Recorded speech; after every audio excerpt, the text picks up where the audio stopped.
কৃষ্ণ তিনি যে রাস করেছেন, এই রাসের পিছনে দুটো কারণ। একটা হলো ব্রজগোপীদের বাসনা পূর্ণ করা, আর একটা হলো কামদেবের অহংকার চূর্ণ করা। কামদেবের খুব অহংকার ছিল বাবা, আগে আপনারা শুনেছেন আমাদের জগন্নাথ দার কাছ থেকে।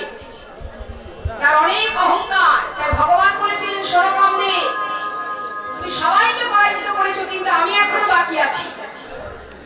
এখনো নিজেকে বড় বীর ভেবো না।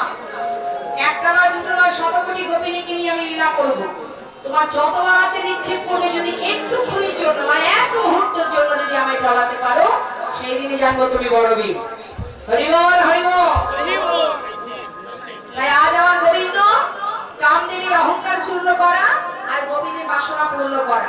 বৃন্দাবনে আসতে 3 প্রকারের গোপী ছিল: নিত্য সিদ্ধা, সাধন সিদ্ধা, কৃপা সিদ্ধা। 3 প্রকারের গোপী। দেখেন বাবা, এই জগতে বর্তমান জগতে ইয়াং জেনারেশন যারা, তারা মনে মনে, মানে মনে মনে না, একেবারে লোকের সামনে বলেই ফেলে, বলে কৃষ্ণ কত মেয়েদের নিয়ে লীলা করেছে, আমরা 2-4 মেয়েদের নিয়ে আনন্দ করবো, বলে না? তার বেলায় দোষ নেই, আমাদের বেলায় দোষ।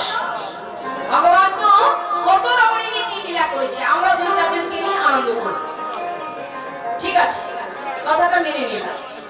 তাহলে ভগবানের 64টা গুণ ছিল, তোমার মধ্যে যদি একটা গুণ তুমি দেখাতে পারো, তবে তুমি লীলা করতে পারো। ভগবান কনিষ্ঠ আঙ্গুলিতে গিরি গোবর্ধন ধারণ করেছিলেন। কেহজগতের ছেলে মেয়েদেরকে বলি, এই কনিষ্ঠ আঙ্গুলের উপরে একটা ইট তুলে দেখাতে পারে কিনা? সে সময় তুমি অনুকরণ করবে না। আর রাধারানী গোবিন্দ কত গোপিনীদের নিয়ে লীলা করেছে, সেটা অনুকরণ করবে, আর এ বেলায় পারবে না, সেটা তো হবে না। একটা ইট তুলে দেখাও, যদি পারো তবেই তুমি গোবিন্দের সঙ্গে নিজেকে এক করতে পারবে। আর যাদেরকে নিয়ে ভগবান লীলা করেছেন, এই যে গোপীরা, তারা কোথা থেকে এসেছে? নিত্য সিদ্ধা গোপী কারা? শ্রীমতী রাধারানী অষ্টসখী। কোথা থেকে এসেছে এরা? এরা সাধারণ মানুষ নয়, একেবারে গোলক থেকে এসেছে। ললিতা, বিশাখা, এই যে অষ্টসখী আর রাধারানী গোলক থেকে এসেছে লীলা করবার জন্য। কৃপা সিদ্ধা কারা? যারা কাত্যায়নী ব্রত করে 1 মাস ধরে কাত্যায়নী ব্রত করে গোবিন্দকে একটা রজনীতে প্রতিরূপে পেয়েছিলেন। সাধন সিদ্ধা কারা? যারা যুগ যুগ ধরে সাধনা করে, যুগ যুগ ধরে 60,000 বালকুল্য মনি ঋষি, 60,000 বালকুল্য, এক একটা মানুষের এমন আঙুলের মতো। রৈমি সাধনে এক মুন্ডে ঊর্ধ্বমদে তপস্যা করেছিলেন ভগবানকে একটা রজনীতে প্রতিরূপে পাওয়ার জন্য। সেই 60,000 বালকুল্য মনি ঋষি। আর এরা হলো সাধন সিদ্ধা আর কৃপা সিদ্ধা, যারা কাত্যায়নী ব্রত করেছিলেন। কার্তিক মাসে যে ব্রত হয়, যাকে বলে দামোদর মাস, এই কার্তিক মাসে কাত্যায়নী ব্রত।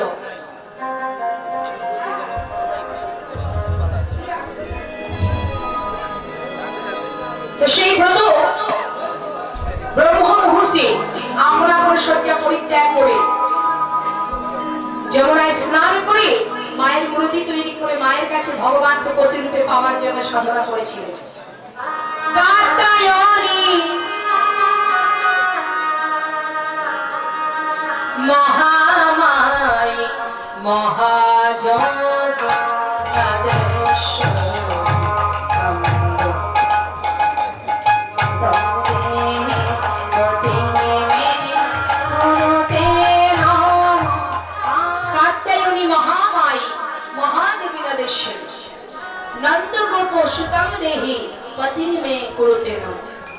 কার্তিক মাসে মায়ের কাছে বর চেয়েছিলেন, হে মা, কৃষ্ণকে আমরা প্রতিরূপে লাভ করতে চাই, একবার আমাকে বর দাও।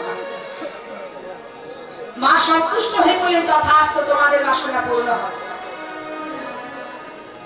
কাত্যায়নী মহামায় মহাযোগী নরেশ্বরী নন্দগোপ সুতং দেহি তরঙ্গে গুরুতে নমঃ।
সন্তুষ্ট হয়ে বর দিলেন, তথাস্তু। সকল গোপী জলকেলি করছেন, নিজেদের বসনগুলো খুলে রেখে মায়ের কাছ থেকে বর পেয়ে আনন্দ ধরছে না, তাই সবাই মিলে বস্ত্রগুলো তীরে খুলে রেখে জলকেলি করছে। কিন্তু ভগবানের তো অনেক পরীক্ষা থাকে বাবা। ভগবান কি করলেন, পরীক্ষা করবার জন্য সকল গোপীর বস্ত্রগুলো গাছের ডালে ঝুলিয়ে রেখে ডালে বসে বসে মুরলী ধ্বনি করছে আর সবার জলকেলি দর্শন করছে। এখন গোপীরা জলকেলি করতে করতে হঠাৎ তীরে তাকিয়ে দেখছে তাদের একটা বসনও নেই। তাহলে বসনগুলো গেল কোথায়? বস্ত্রগুলো তো তীরে রেখেছিলাম, দেখ দেখ একটাও খুঁজে পাওয়া যাচ্ছে না, গেল কোথায়? তাহলে কি কেউ চুরি করে নিয়ে গেল? তবে কে চুরি করলো? চারিদিকে লক্ষ্য দিতে দিতে হঠাৎ দেখলেন চোরের শিরোমণি গাছের ডালে বসে আছে।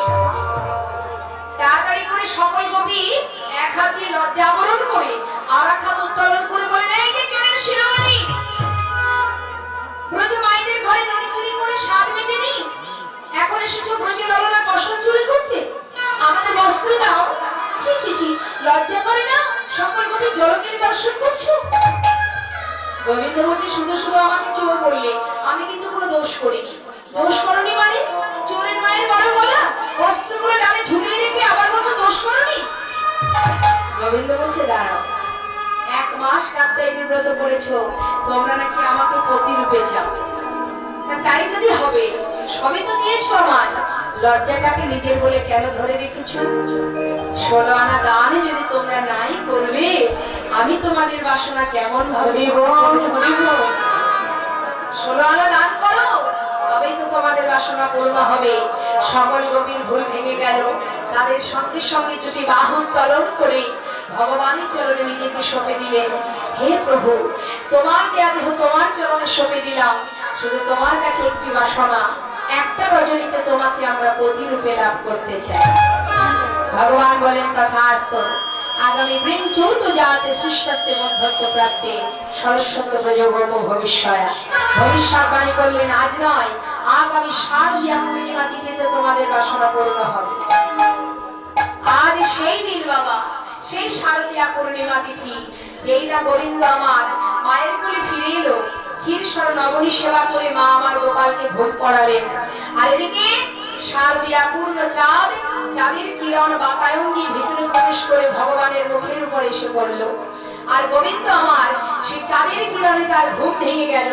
আর যেই না ঘুম ভেঙে গেল, ধীরে ধীরে চন্দ্র সারিকায় উঠে চাঁদের শোভা দর্শন করছে। অপরূপ সেই শোভা, চাঁদের শোভা কেমন, ঠিক যেন রাধারানীর বদন চন্দ্রিমা। নবকুম কোময়ন রাগে লালে গগমারে, শ্রীমতী রাধারানীর বদন চন্দ্রে মারলে ইঙ্গিতে জানায়েছে, হে প্রাণনাথ, এসো এসো বধূ এই রজনীতে, তুমি আর অমর করে ঘুমায়ে থেকো না। এই যশোদার মন্দির দোলা, এই মন্দির মন্দিরে কৃষ্ণ রজনীতে বিধা যা, সবার বাসনা পূর্ণ করো গোবিন্দ। ভগবানের সেই শারদীয়া চাঁদের কিরণ দর্শন করে মনে পড়ে গেল পূর্ব প্রতিশ্রুতি রজনীর কথা। তাই সকলের বাসনা পূর্ণ করবার লাগি মা যোগমায়াকে আশ্রয় করলেন। ভগবান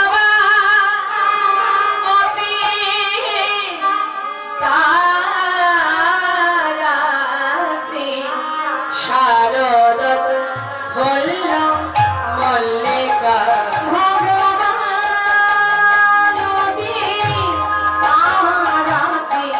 শারদ হইল মল্লিকা, বেশরন্ত মনশ্চক্রে যোগ মায়া মপাশ্রিতা, বেশরন্ত মনশ্চক্রে যোগ মায়া মপাশ্রিতা,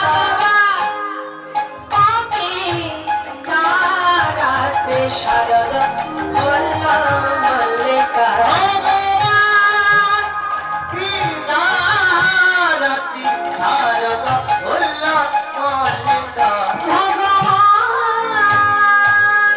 ভগবান